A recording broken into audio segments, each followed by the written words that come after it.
Listo. Bien, chicas, chicos, hoy día vamos a, como les dije, vamos a revisar la prueba, la parte alternativa. Pretendía tenerlas hoy día revisadas, pero en realidad me fue imposible, ¿ya? Porque por este error de algunas preguntas tuve que ir revisando una a una. Así que me dio un trabajo un poquito arduo, que tuve que ir uno a uno viendo, descontando las preguntas. Voy a hacerme esto, miren. Así que un poquito trabajoso, comprenderán. Y así que he ido avanzando en las otras de desarrollo ya la próxima semana, pero tener todas con las notas. Ya, pero en la parte alternativa al menos ya tengo todos los puntajes ya. Y faltaría terminar de revisar la de desarrollo para sumarle ese puntaje a la prueba. Pero voy a proyectar la prueba en la parte de alternativa. A ver si puedo entrar a la plataforma y a la prueba. Aquí estoy en la plataforma, voy a ingresar a la prueba.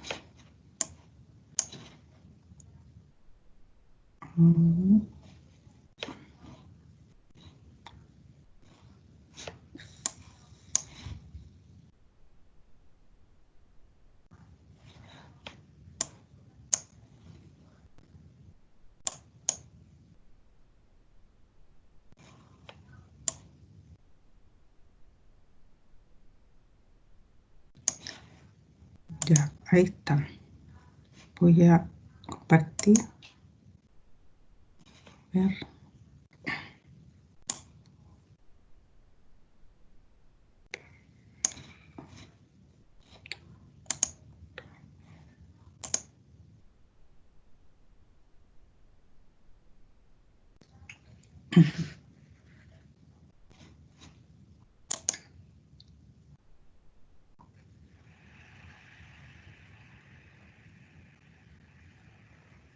Ya, me dicen si se ve. Estoy mostrando la prueba, las preguntas. Se ve la pregunta 1, ¿cierto? La pregunta, sí, la 1. No le escucho muy bien, parece que el volumen. Ah, no, que estoy muy lejos del micrófono. Ah, ya, ahora sí. En Ah, relación sí, al tiempo de sí, Caperucita y... esa es, ya. Ya dice, entonces, en relación, a ver, esperemos un poquito.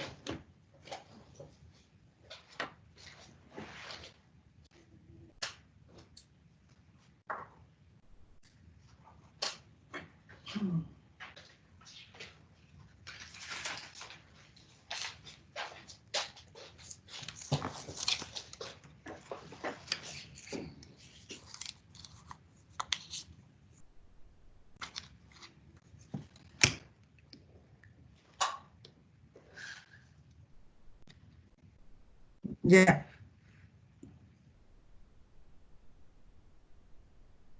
Entonces dice, en relación con el tiempo, las versiones del cuento de Caperucita Roja de Charles Perrault y los hermanos Grimm, posible afirmar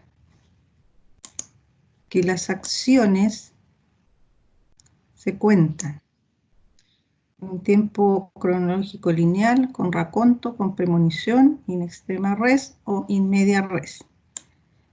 Ya. ¿Cuál sería ahí lo correcto, ¿ya?, en relación con el tiempo en Caperucita Roja? ¿Podrían ustedes ir tratando de responder? La letra A. Muy bien, ¿cierto? en un tiempo cronológico lineal. Y si pensamos en esto, en los en el nombre que se le da a este modo de ordenar y de iniciar la narración, ¿cómo se le llama? ¿Cierto, profe? ¿El tiempo de la historia? Ab ovo. Claro, es ab ovo, decíamos, ¿por qué? Porque es desde el inicio, ¿cierto? Ab ovo desde el huevo, ab ovo, ya, a diferencia de in extrema res y en media res, ¿cierto? Que son las otras formas de iniciar una narración, ya que es in extrema es por el final, ¿cierto? Extremo por el final, y en medias, las mismas palabras ya, los términos no, nos dicen algo, ¿cierto? In media es por el medio. Entonces, en esos casos, en el extrema y en el media, se cambia el orden. En cambio, en el ovo es el orden lineal, ¿cierto? Cronológico, secuencial, en que ocurrieron los hechos que se cuentan. ¿Ya? Entonces, esa sería veamos la siguiente. Sobre las anacronías temporales, es correcto afirmar: la narración puede tener alteración temporal hacia el pasado. ¿Es correcto eso? Entre las anacronías, ¿puede ser eso? ¿Que pueda tener una alteración hacia el pasado? Sí, profesora, es posible. Es una forma, ¿cierto? Muy bien. Verdadero. Luego, la alteración temporal puede proyectar la narración hacia el futuro.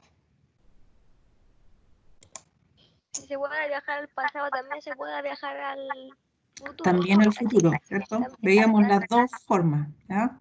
Se clasifican y en cuanto a clasificaciones, todos los nombres que se le dan, analepsis y prolepsis, ¿cierto? O sea, la analepsis decíamos que era, ¿ya?, hacia atrás, hacia el pasado, y la prolepsis hacia adelante, o sea, hacia el futuro.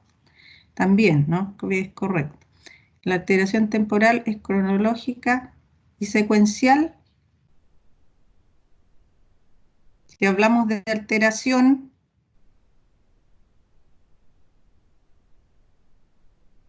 puede ser, es cronológico y secuencial, ¿o no?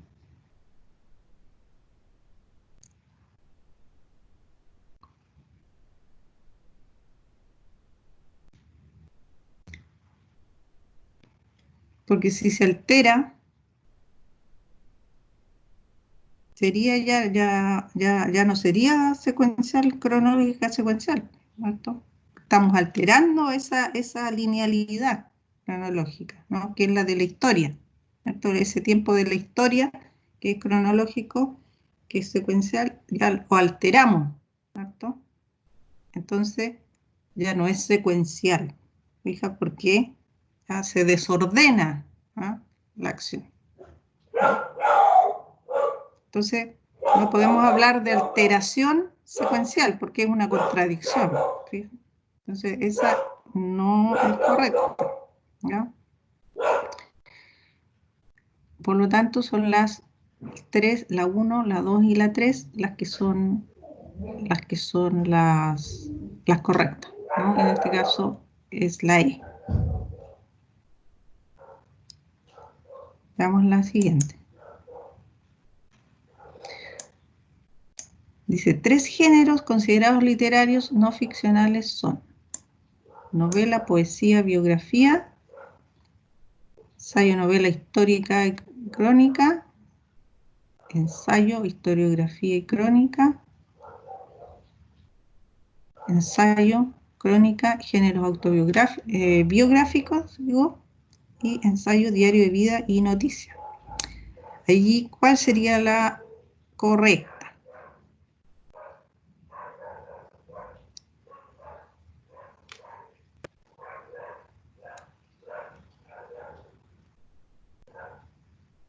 ¿Mm?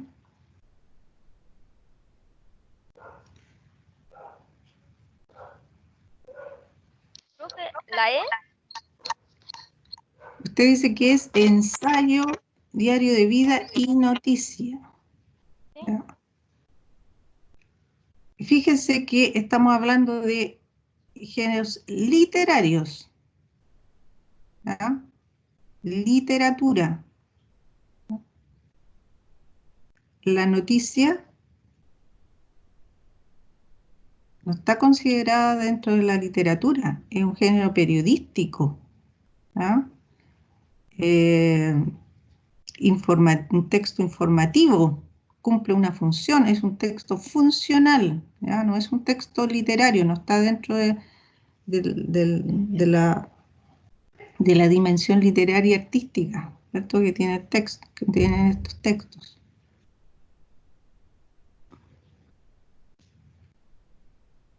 ¿Ya?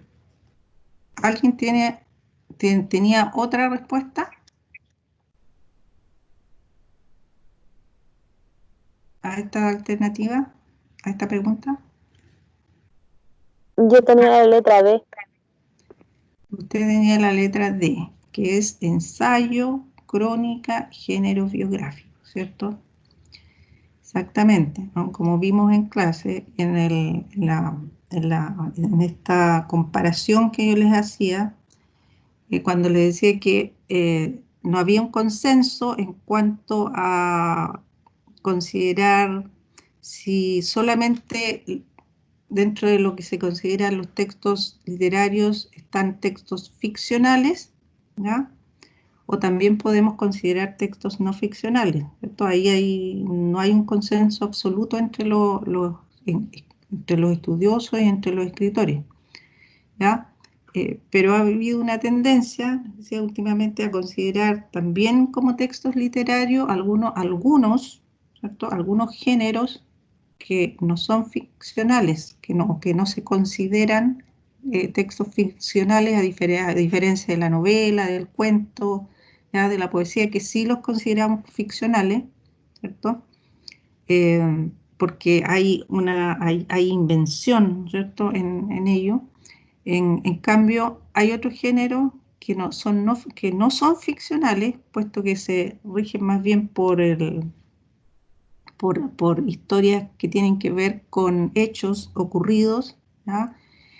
El- y dentro de ellos entonces está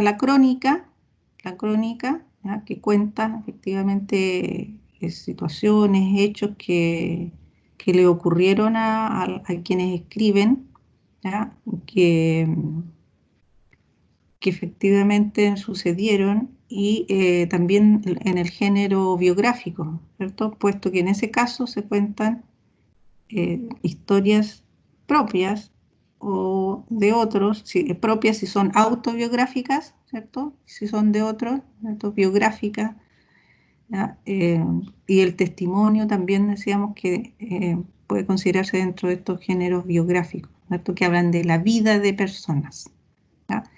Que, como digo, se lo está considerando también desde cierta perspectiva, ¿ya? Dentro de lo literario, pero como no ficcional, ¿no? A diferencia de, de- del- de otros muchos géneros literarios, la mayoría tal vez que sí son ficcionales, ¿no? Como los cuentos y las novelas, ¿ya? Eh, que hemos visto, por ejemplo, en clase, todos estos cuentos de hadas, los cuentos populares, ¿ya? Son literatura ficcional, ¿no? Ya, pasemos a la siguiente.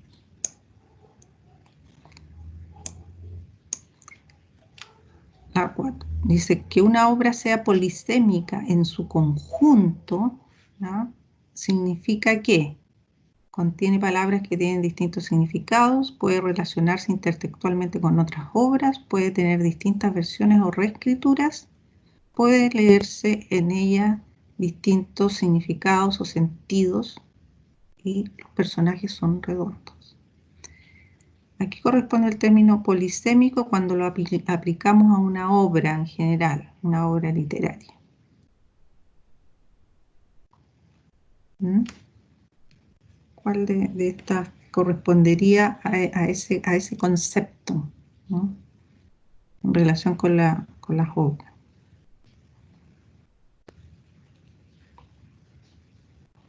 ¿Alguien podría dar su respuesta o lo que ahora entendió, tal vez es que no en su momento no acertó?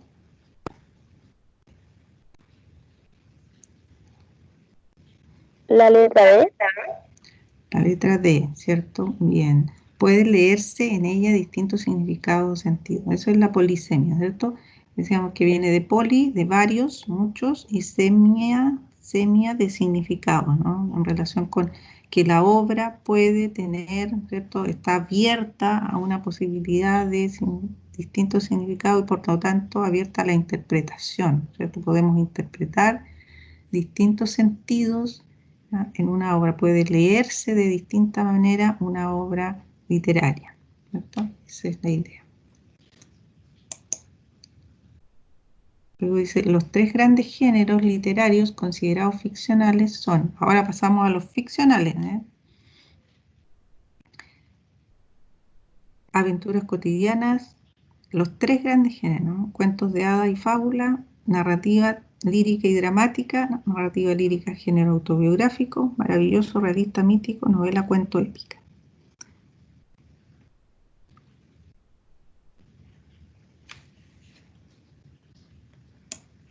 Ahí, ¿cuáles son los tres grandes géneros?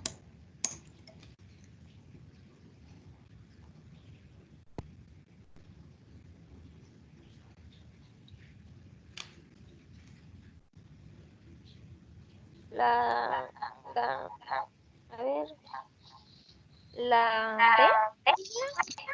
La B, claro, son los tres grandes géneros, ¿cierto? Bien, la narrativa, la lírica y la dramática, ¿cierto? La lírica, también se habla de la poesía, aun cuando hay poemas que son narrativos, pero también hay una visión que asocia a poesía con lírica, ¿no? Entonces está la narrativa, la lírica y la dramática. La dramática son las obras dramáticas, ¿ya? Las obras dramáticas que después se llevan a la obra teatral, ¿no?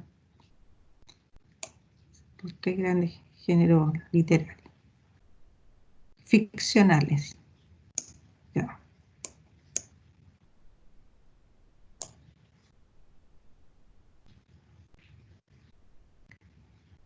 Reconoce el tipo de narrador del cuento La Bella Durmiente, que en versión de Perrault inicia así.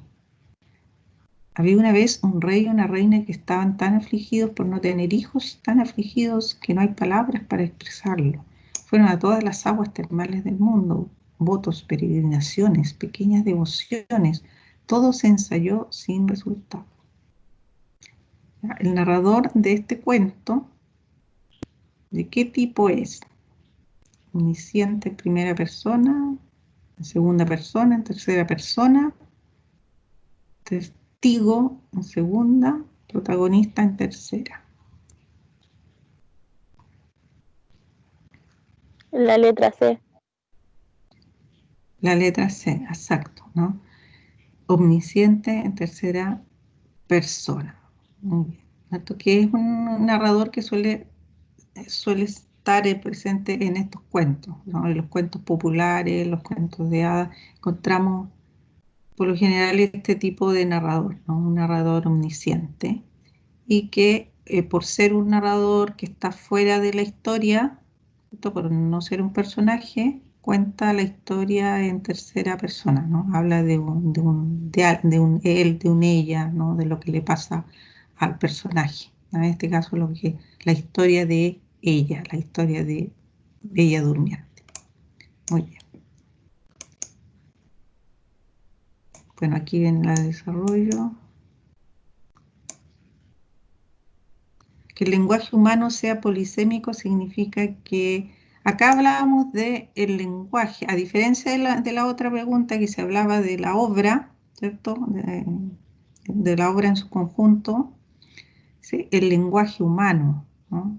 de donde parte el concepto de polisemia, ¿no? Si se refiere a que los significados dependen del texto, si las palabras tienen distintas formas, si la mayoría de las palabras tiene más de un significado, si los significados de la palabra dependen del contexto, o bien una obra literaria tiene distintos significados. Aquí, en el caso de la polisemia del lenguaje humano, correspondería a la idea de que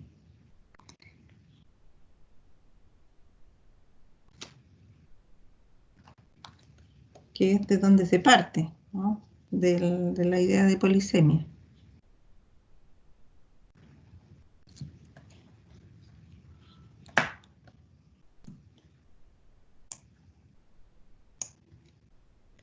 ¿Hubiera sido la letra C? Claro, porque decíamos, ¿no? Que si nosotros vamos al diccionario, buscamos una palabra, la gran mayoría de las palabras nos van a aparecer con más de una acepción, ¿cierto? Una misma palabra tiene distintos significados, ¿no? Y nos puede servir para decir algo, una misma palabra nos puede servir para decir cosas distintas, ¿no? Para significar de manera distinta, ¿no?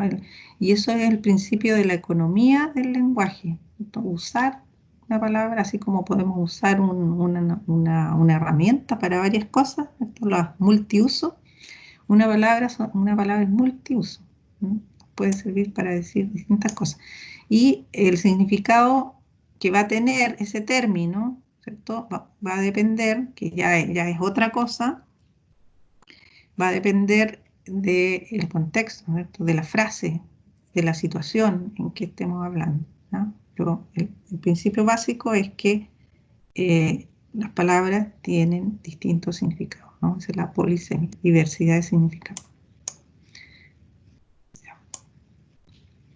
El valor de los cuentos de hadas radica en que favorecen la independencia y maduración de niños y niñas, funcionan a nivel consciente e inconsciente, ayudan a enfrentar experiencias propias del desarrollo psicológico.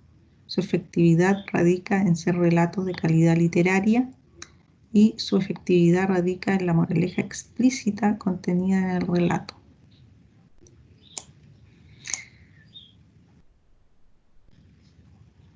¿Cuál es? Aquí la mayoría es correcta, ¿no? Así que pensemos en cuál de estas, del 1 al 5, es incorrecta.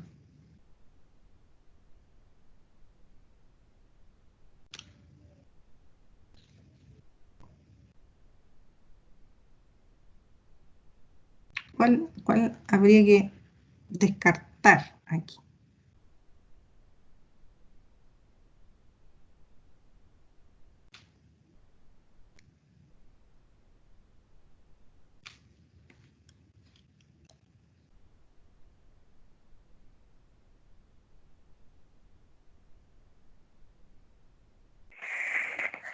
La 5.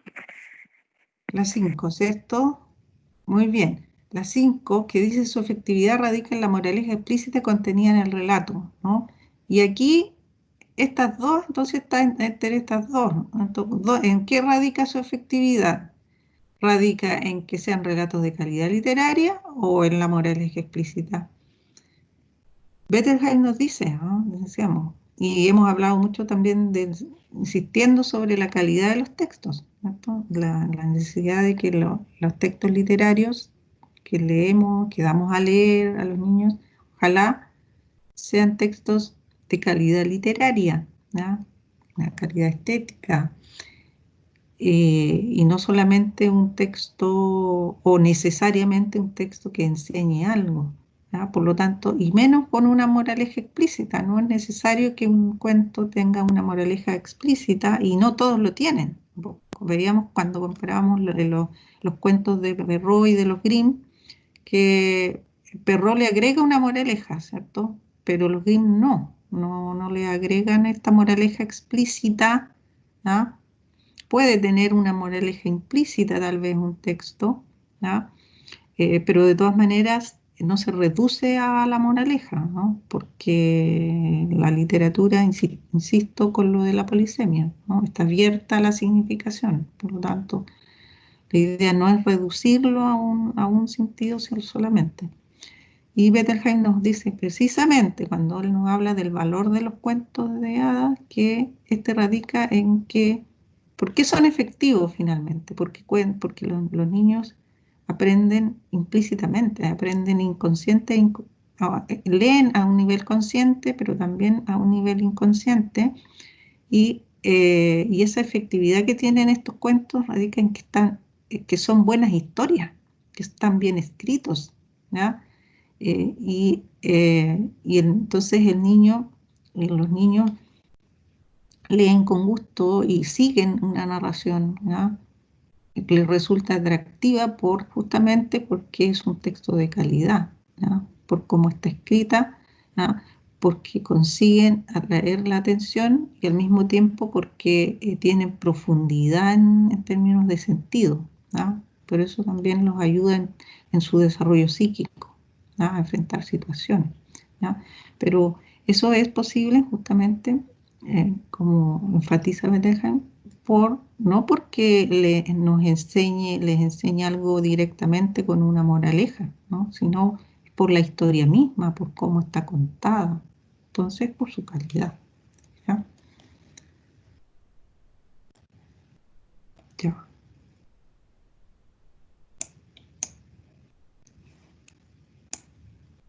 La literatura tiene en común con la pintura, la música y la danza, que son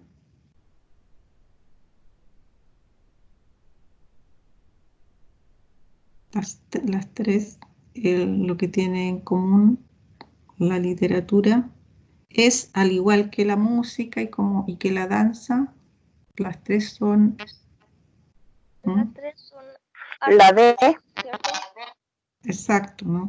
Las tres son artes, ¿ah? Son expresiones artísticas, ¿ya? Y entonces decíamos que en ese sentido la literatura se hermana de alguna forma, ¿no?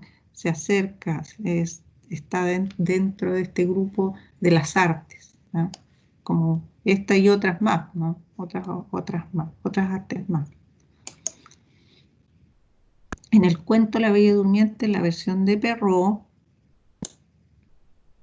una princesa recibe dones de las hadas en su bautizo. Una hada despechada dice que la princesa contraerá una enfermedad mortal. La madre del príncipe era una ogresa caníbal. La historia termina luego de que la bella durmiente despierta y se casa con el príncipe, y la protagonista tiene 2 hijos con el príncipe, ¿ya? Esta es la versión de Perrault.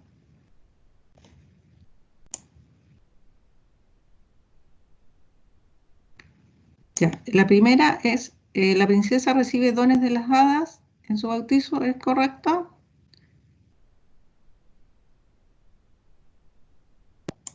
Sí, Es profe, correcto, ¿no? correcto.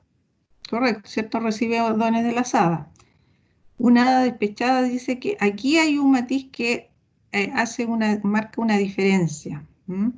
Que algunos no repararon bien en eso. Una hada despechada dice que la princesa contraerá una enfermedad mortal. No es precisamente lo que ocurre, ¿no? Porque el hada despechada no dice que contraerá una enfermedad, ¿no? Sino que ella, ¿ya?, imprime un hechizo, ¿no? Dice que cuando ella se pinche el dedo, ¿no?, con un huso, ¿no?, morirá, ¿ya? Entonces no es que contraiga una enfermedad. La madre del príncipe era una ogresa caníbal. Eso es correcto porque la versión es distinta. En esto se marca ya la diferencia con la versión de los Grimm, ¿no? La historia termina luego de que el bello durmiente despierta y se casa con el príncipe, y ahí nos envía la otra versión, ¿no?, a la versión de los Grimm. Por lo tanto, esta no corresponde.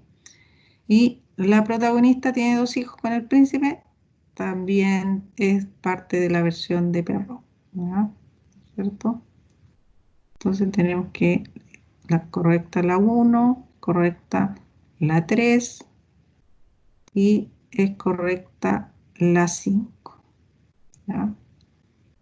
Ahí está.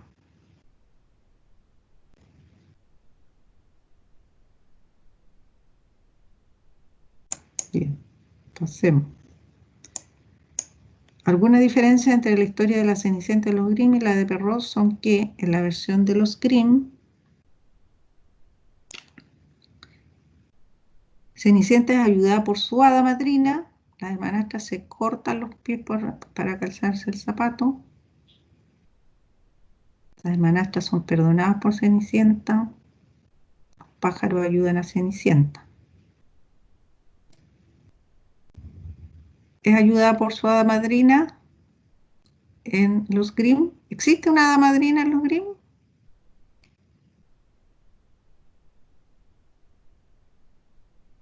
Creo que no, profesora. No, pues, no. Recuerden que aquí la versión que se ha hecho más famosa que porque tomó Disney es la versión de Perrault, decíamos, ¿no? En donde aparece la hada, donde aparece la calabaza que se transforma y todo. En cambio, la de los Grimm, decíamos que no era tan conocida, ¿ya? Y que tiene estos otros elementos, ¿no? Y que no tiene varios de los que tienen los Grimm, ¿no? Entonces aquí en la de los Grimm no, o sea, de Perrault, la de los Grimm no hay una hada madrina, entonces eso no es cierto. Las hermanastras se cortan los pies, aquí sí, que no aparece en la versión Disney, puesto que no aparece en la de Perrault, pero sí en la de los Grimm, correcto. Las hermanastras son perdonadas por Cenicienta. No ocurre eso, ¿no?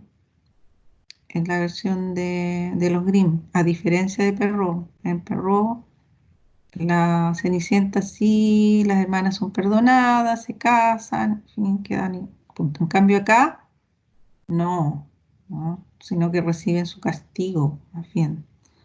Los pájaros ayudan a Cenicienta, claro, ¿no? Aquí hay algo que también es distinto a la versión más conocida de Perrault, ¿no? Porque son los pájaros más bien los que ayudan, los animales los que ayudan aquí a Cenicienta antes de ir antes de ir a la- al baile para cumplir con las tareas que le da la madrastra, ¿cierto? Le da varias tareas que tiene que cumplir y los animalitos, los pájaros en este caso, la ayudan. ¿Ya? Entonces esa también es correcta, ¿no? Entonces está correcta la 1, correcta o sea, es correcta la 1. Es incorrecta la 1, es correcta la 2, es correcta la 3. Me confundo, ya. Es correcta la 2, es correcta la 4. ¿Ya? Ahí sí. Las otras dos corresponden, la 1 y la 3 corresponden a la otra versión, la versión de Perrault. Entonces, solamente la 2 y la 4 la correcta. Ya. Acá. ¿Alguna diferencia entre la historia de Caperucita Roja de Perrault y de los Grimm son que en la versión de Perrault? Esta pregunta está anulada, ¿ya? Porque aquí había faltado uno de los números romanos, ¿ya? Así que esa está anulada.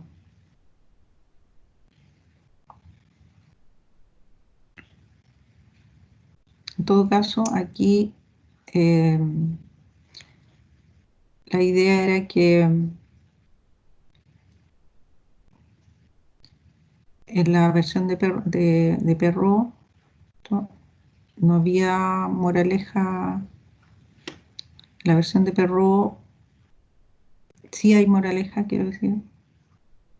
porque hay moraleja explícita al narrador, efectivamente, hay final feliz, hay cazador y esas tres, ¿no?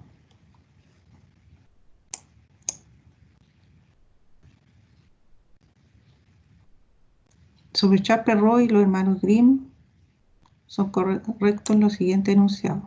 Fueron recopiladores de cuentos de la tradición oral europea, ambos, ¿no? Efectivamente fueron recopiladores. Algunos autores señalan que los Grimm eran más fieles a las versiones orales que Perrault. Sí, eso es cierto, ¿cierto? Hay algunos que señalan eso. Perrault y los Grimm publicaron sus libros de cuentos a fines del siglo XVII. Ya, aquí vemos algo, ¿no? ¿Cuál es qué es lo que está errado acá? ¿Ambos publicaron en el mismo tiempo?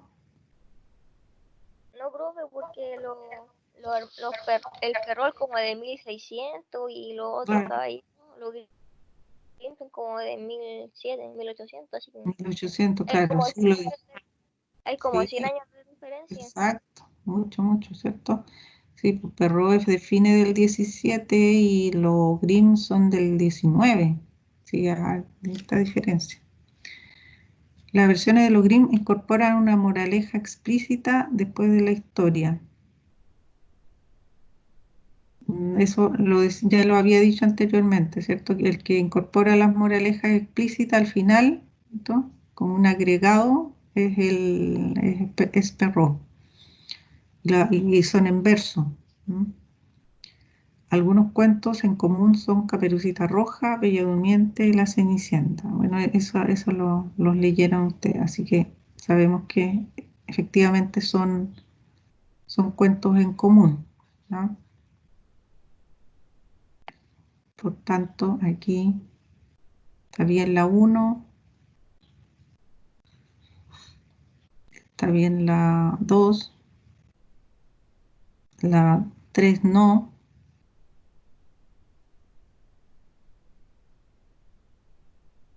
la 4 tampoco y la 5 sí.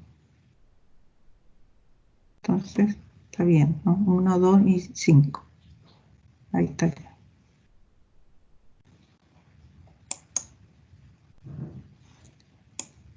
Reconoce el estilo narrativo en el siguiente fragmento.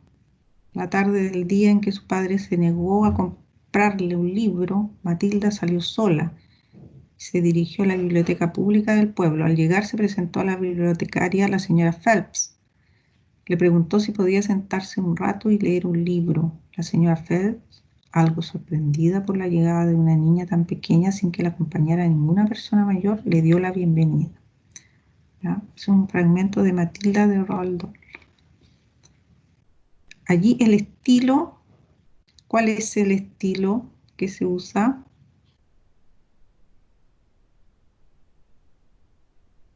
Estilo directo, indirecto o indirecto libre.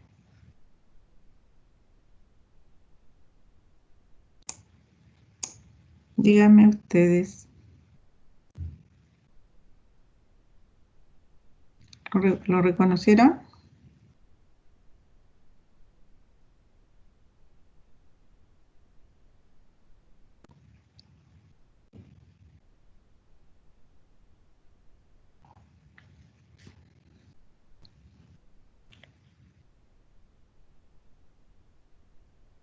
Estilo directo, indirecto.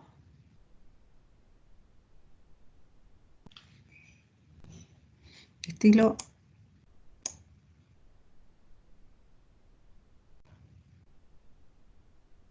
es estilo indirecto. ¿Ya? Estilo indirecto, ¿eh? Que dice, al llegar se presentó, la señora Phelps le preguntó si podía sentarse. El narrador nos dice lo que le pregunta. ¿No? Le preguntó si podía sentarse, ¿no? Algo sorprendida le dio la bienvenida, ¿no? El narrador, que es el narrador omnisciente, es el que está diciendo lo que ¿no? Nos está contando esta situación y qué es lo que dicen ella, ¿no? No está hablando directamente a los personajes. Me preguntó esto, le dio la bienvenida, ¿ven? No hay un diálogo aquí directo de los personajes, en estilo indirecto. Ya. Profe, ¿Sí? profe, es que con esa 15 parece que decía que era indirecto libre. La alternativa, si no me equivoco. ¿En la corrección? Y cuando uno después generaba la revisión, claro, creo ¿Ya? que decía que era indirecto libre. No A sé ver, qué dicen los demás compañeros. indirecto libre. Ya, voy a revisarlo si que es así, ¿ya? Pues esa pregunta está como rara, no sé. ¿Mm? Sí, que no aparece así como le pregunta qué, dice así, le pregunto nomás, le preguntó, qué decir por Claro, el narrador. sí, el narrador es el que dice. Que acá no están hablando los personajes directamente, ¿ya? Es el narrador el que es el mediador entre lo que los personajes hablaron, ¿ya?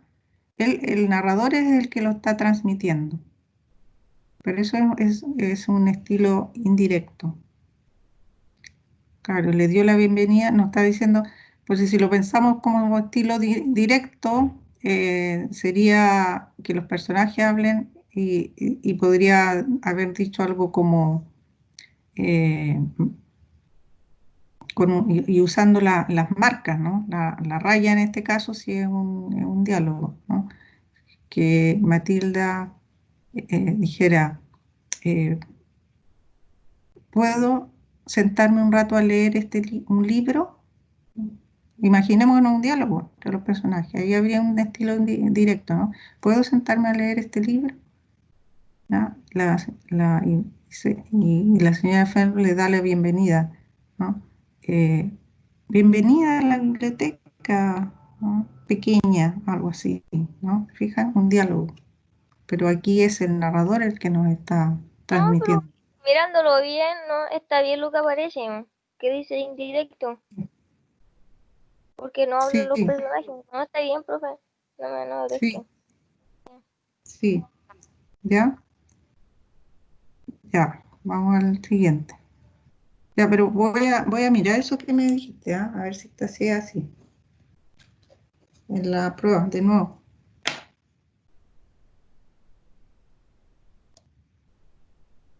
Ya, veamos.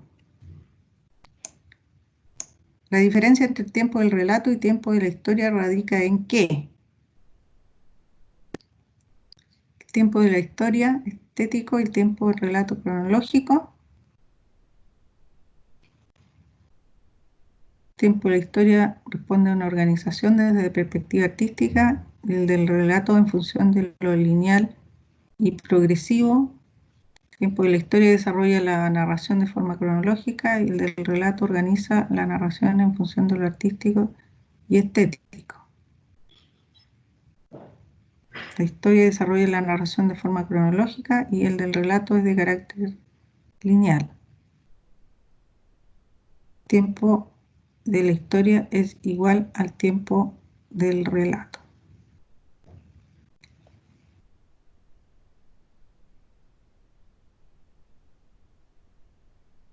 Ya, aquí, sería la correcta?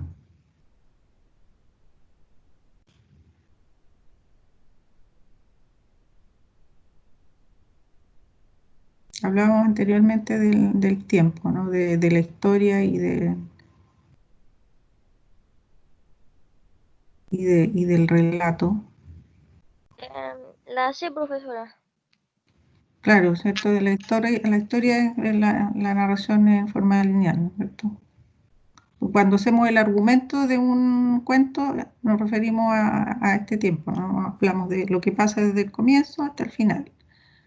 Y en el del relato es cómo se organiza justamente estas acciones, estos hechos en el relato, ¿m? Que pueden variar, ¿no? O sea, pueden desordenarse de alguna manera, ¿no? Y responden a un criterio artístico, o estético, justamente, ¿no? Que es cómo decide el autor organizar su narración. Ya.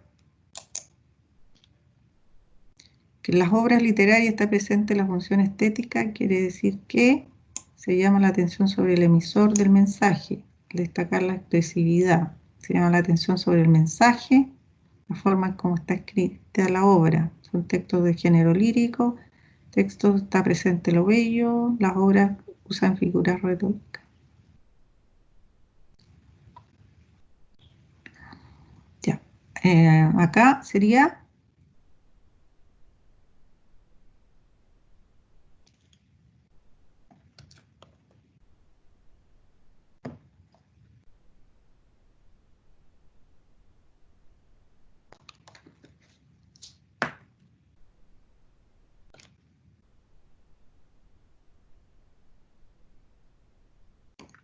Ya, acá es la B. La función estética o poética tiene que ver con esto, ¿no? Con llamar la atención sobre el propio mensaje, es decir, sobre el texto, ¿no? ¿Ya?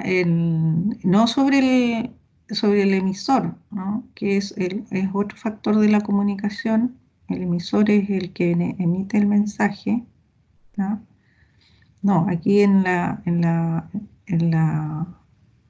función estética, esta tiene que ver con la función expresiva, ¿no? Cuando se pone el acento en el emisor en la función expresiva, ¿recuerdan?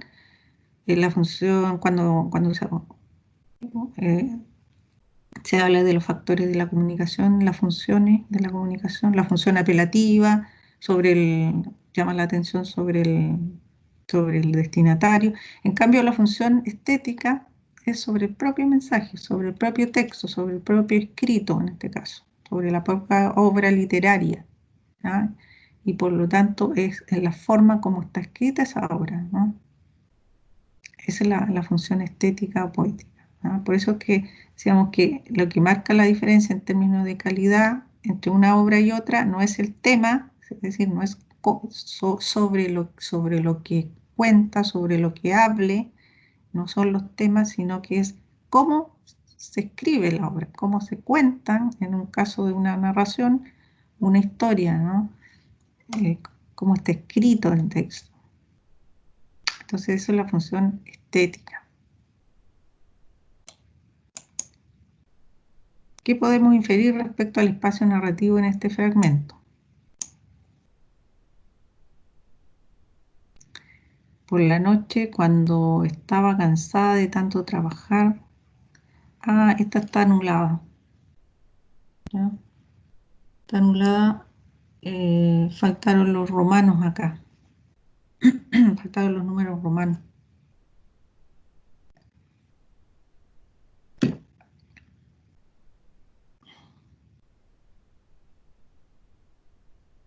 todo caso, inferirse respecto al espacio narrativo tenía que ver con no podía acostarse porque tenía cama y le pasaba recostada al lado del fuego, como siempre estaba llena de polvo y ceniza. Espacio externo, espacio interior, se puede percibir una atmósfera de tranquilidad, alegría, no, ¿no es cierto? No había alegría ahí en el caso de Cenicienta y era un espacio interior, pero la anulamos porque faltó esta parte.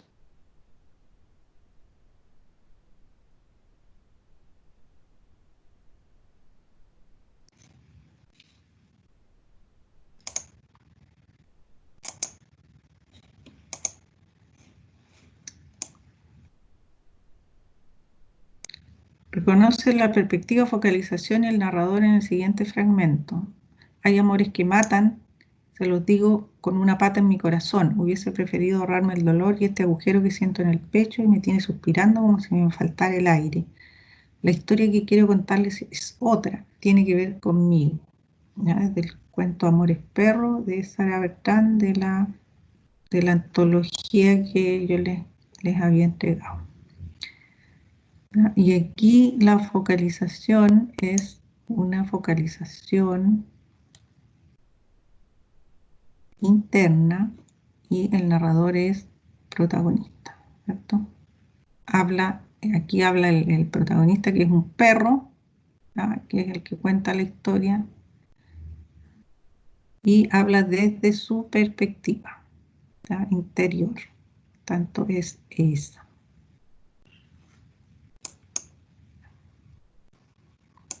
Aquí voy a ir más rápido ahora porque ya queda mucho tiempo.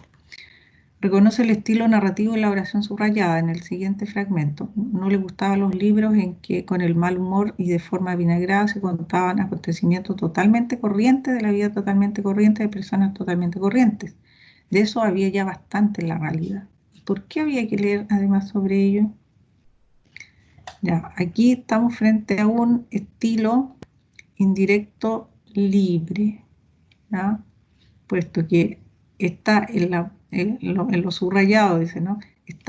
Estamos escuchando a un narrador, ¿ya? En tercera persona, ¿ya? Un narrador que está contando en tercera persona, no le gustaban, está hablando de otra persona, ¿ya? Y luego dice acá, dice, de eso había ya bastante en la realidad. ¿Y por qué había que leer además sobre ello? Entonces aquí produce el efecto de que estuviéramos introduciéndonos en el pensamiento del personaje, pero a través de la voz de un narrador en tercera persona, ¿no? Que no es el personaje. ¿Se fijan? Por eso es que es un estilo indirecto libre, ¿no? Profe, ¿Sí? creo que con esa me había confundido. Ya, No era con el... claro, en directo libre. Es la que siempre les resulta más complicado, porque es la más compleja en realidad, ¿ya? Es que acá no dice, no dice que al personaje no pensó que por qué había que leer esto, no dice eso. Entonces produce ese efecto, ¿no? Que anteriormente está hablando el narrador.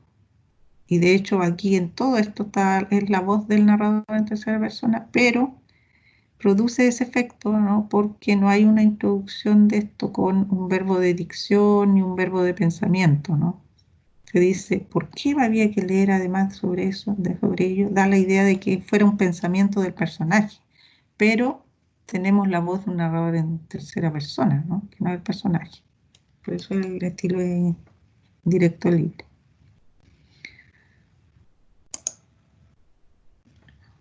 Ya. Camila Valenzuela, a diferencia de Manuel Peña, plantea que el método de recopilación de cuentos de los Grimm consistía en... Ella dice algo diferente, ¿no? A lo que dice Peña. Peña decía que ellos recopilaban, recorriendo los pueblos y hablando con los campesinos. En cambio, Valenzuela tiene otra teoría, que él invitaba a las mujeres de la burguesía, ¿ah? O sea, ellos invitaban a mujeres de la burguesía a su hogar para que le relataran estos cuentos que ellas conocían por estas personas, ¿no? Que los habían criado.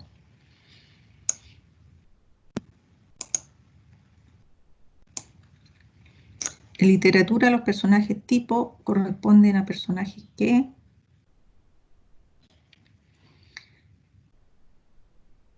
evolucionan a lo largo de la historia, no se ajustan a la lógica racional, poseen rasgos prefijados y reconocibles, son objetos personificados, son ayudantes del sujeto. No, ninguna de esas es esta, ¿no?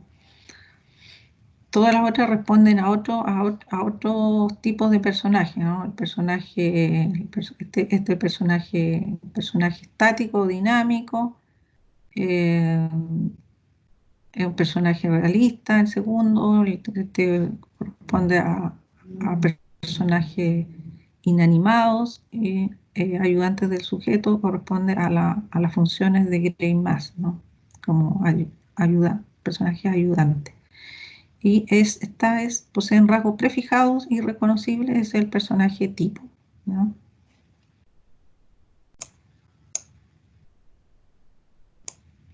La de la Cenicienta es un ejemplo de personaje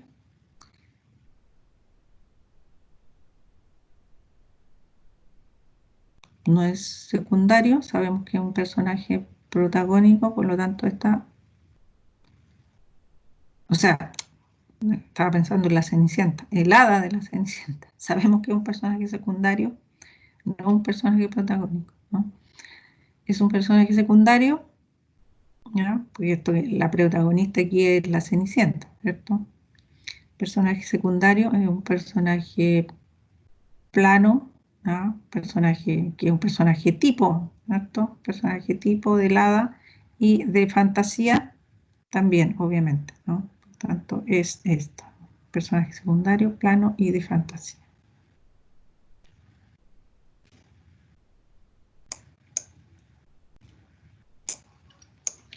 Sobre ficción literaria son correctas las siguientes afirmaciones. Puede basarse en la realidad manteniendo la libertad creativa. Ah, sí, esta está anulada también, ¿no? La sobre ficción literaria. Faltó uno de los números, una de las alternativas, sí, que era se ponía aquí, había puesto una de más que no estaba acá arriba, así que ahí se anuló. Ya. Corresponden al género narrativo. Novela, cuento, biografía, exposición, no, ¿cierto? Exposición no es un género narrativo. Novela, cuento, leyenda, oda no corresponde al género narrativo, ¿no? La oda es la poesía lírica. Novela, cuento, crónica lírica, no, porque la lírica es otro de los grandes géneros, ¿cierto? Novela, cuento, testimonio, leyenda, está sí, ¿cierto? La leyenda sabemos que es un género narrativo y el testimonio también, y los demás también, ¿ya? Obra dramática tampoco, ¿ya? Entonces, Consulta, me ¿sí? confundí y obra dramática no pertenece al género narrativo. ¿Cuál? ¿La obra dramática? No, porque es el otro género de los... Recuerda cuando en la otra pregunta que preguntábamos sobre cuáles eran los tres grandes géneros. Es un género independiente. Los tres grandes géneros literarios considerados son la narrativa, la lírica y la dramática. Este es un género independiente, ¿ya? Distinto, Ya. ¿ya? A la narrativa.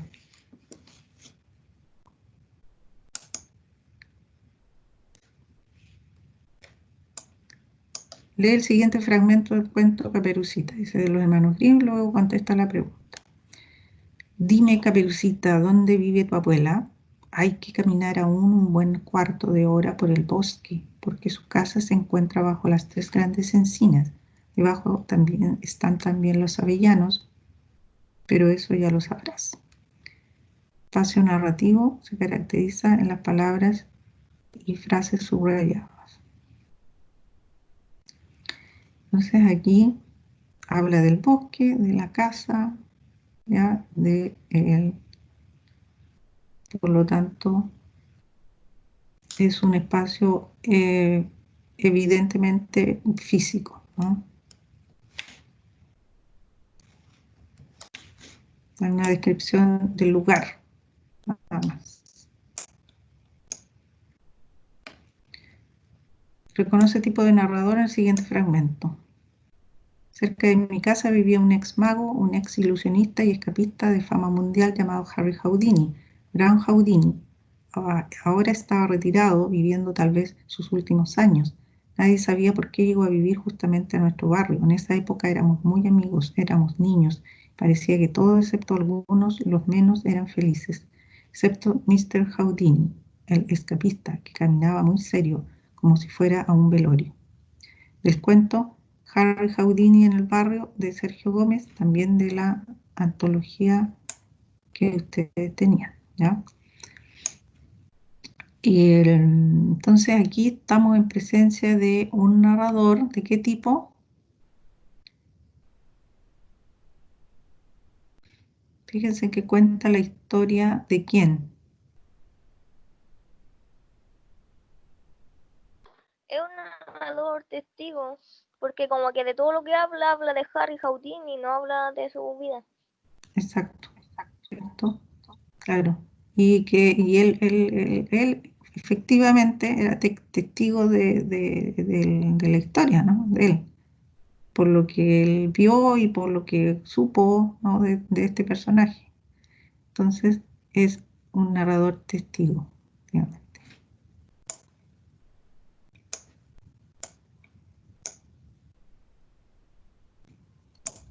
Sobre la narración es correcto señalar que los textos narrativos son heterogéneos.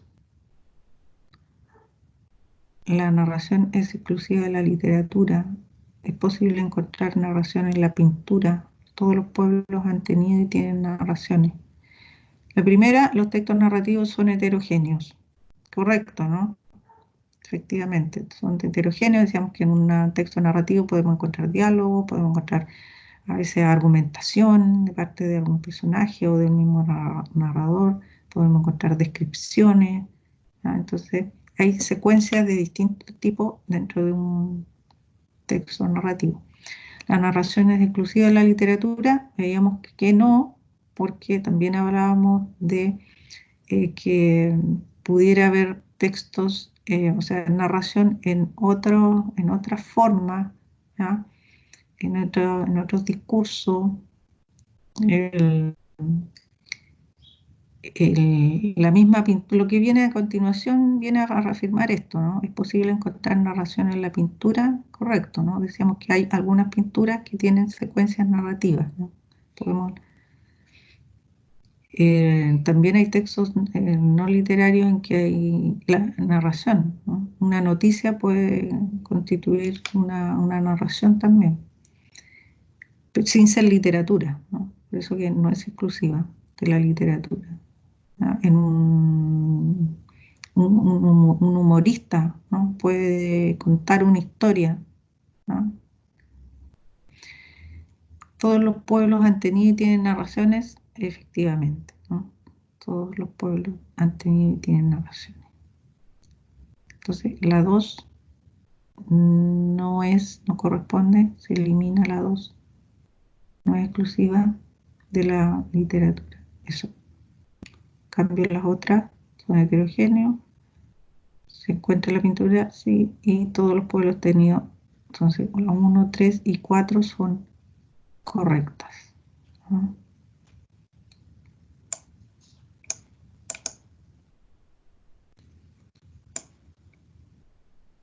El estilo narrativo en el siguiente fragmento. ¿Se acabó?, exclamó Pipi cerrando enérgicamente la puerta del horno tras meter la última bandeja. ¿Qué podríamos hacer ahora?, preguntó Tommy, ¿no? De la obra Pipi Calzas Largas de Astrid Lindgren. Ya, ¿qué tenemos acá? Claramente, ¿ya? Un pequeño diálogo, ¿cierto? Marcado por las rayas, por lo tanto, obviamente estamos en presencia de el estilo directo, ¿no? Habla de los personajes.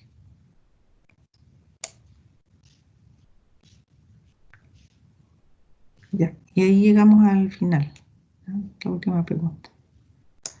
Bien.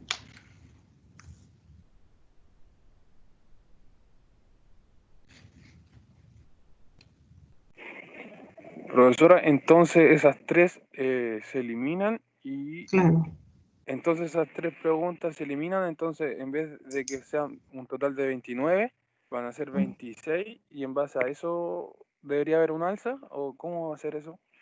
claro. Si esas se descuentan, por lo tanto se descuenta, se reduce el puntaje total. Al descontar el número de preguntas descartadas, se reduce el puntaje. Cada pregunta vale 2 puntos. Si descontamos esas tres, son 6 puntos menos y hay que recalcular entonces en una escala con un puntaje menor. ¿Ah? ¿Te fijas? Entonces eso no Y la pregunta, ¿sí? la pregunta de desarrollo igual tenía 2 puntos, profesora. No, esa tiene más. Siempre la de Ah, desarrollo ya. tiene más. O sea, tiene 8 puntos. Ah, ya. ¿Ya? Esa es la que me falta terminar. ¿Ya? Entonces, al tener esa ya, le sumo el puntaje de esa pregunta al puntaje total del puntaje de alternativas y ahí les da el puntaje total. ¿Ya? Ya, profe. Les di 2 puntos, sí, porque igual les da más margen, porque el sistema por defecto tiene un punto por el por pregunta de alternativa, ¿ya? Pero yo les di 2 puntos porque al hacer una escala más grande, igual eh, da más margen, ¿no? Cambio con menos puntaje, más drástica la evaluación, ¿no? Si te tienes una mala, te baja más el puntaje, ¿no? Finalmente la nota, ¿no? Entonces, un puntaje más amplio te da más margen.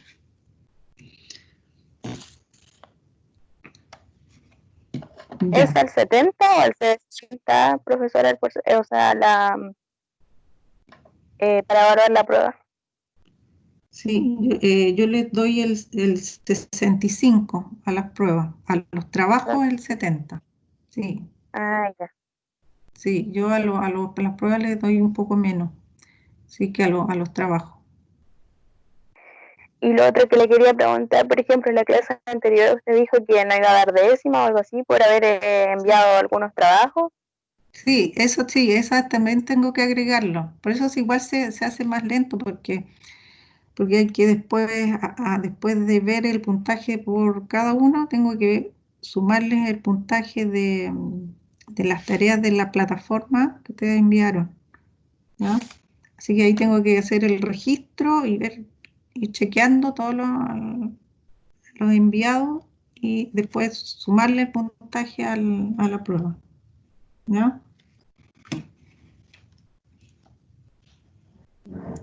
Eso.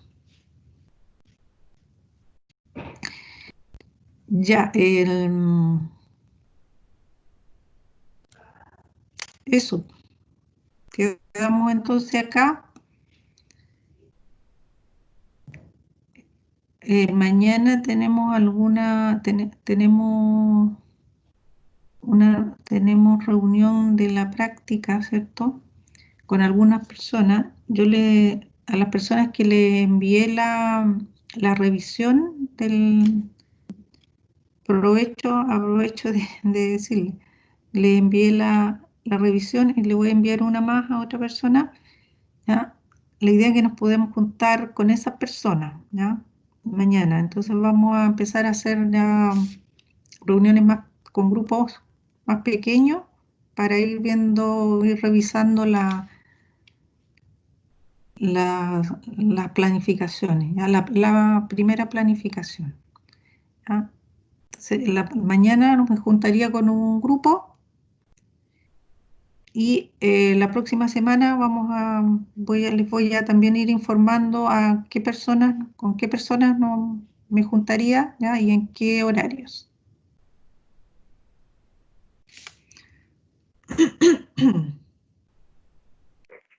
Ya, profe. ¿Ya?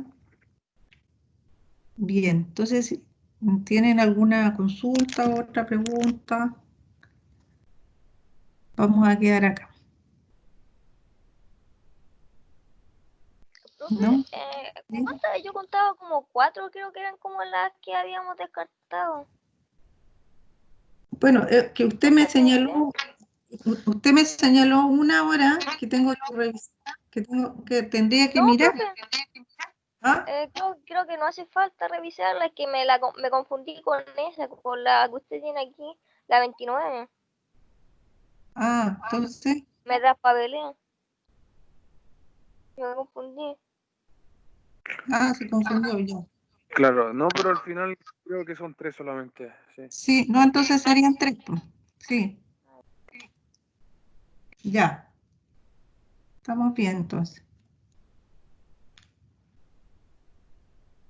Bueno, ahí con eso igual ustedes ya pueden tener claridad en cuanto a su puntaje en la parte de alternativa, ¿no? Al haberla revisado ya sabe cada uno cuáles se le descuentan, ¿ya? Y tiene ya el cálculo, ¿no? Yo lo tengo acá, pero lo tengo a mano, así que no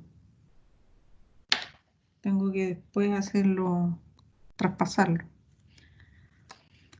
Ya. Ya que estén muy bien, entonces nos vemos. Sigan leyendo los cuentos de Vamos a Andersen, ver. Igual, ¿ya? Lo profe. de Andersen para la próxima semana. Ya, que estén bien. Chao. Chao, profe. Chao, profesora, gracias. De nada.